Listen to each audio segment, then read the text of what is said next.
রাজশাহীতে ঈদের প্রধান জামাত অনুষ্ঠিত হবেন সকাল ৮টায় হযরত শাহ মখদুম কেন্দ্রীয় ঈদগাহ ময়দানে।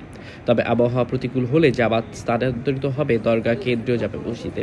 নিরাপত্তার জন্য র্যাব ও পুলিশের সদস্যরা বিশেষ ব্যবস্থা নিয়েছেন। আপনারা ইতিমধ্যেই দেখেছেন, যেহেতু আমরা কেন্দ্রীয় ঈদগাহ মাঠে আমাদের ডগ স্কোয়াড এবং মাইন সুইপিং টিম কর্তৃক আমাদের কার্যক্রম পরিচালনা করেছি। আমরা কোনো রকমের কোনো নাশকতার সন্দেহ এখন পর্যন্ত আমাদের মাঝে নেই, আমরা এক্সপেক্ট করছি না।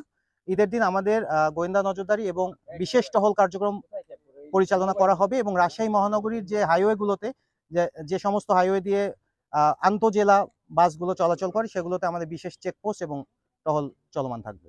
নিরাপত্তা বাহিনীর এই উদ্যোগ আশা করা যায় ঈদে জামা শান্তিপূর্ণভাবে অনুষ্ঠিত হবে। ঈদের খুশি যেন নিরাপদ ও আনন্দময় হয়, সেটা সবার জন্য প্রত্যাশা।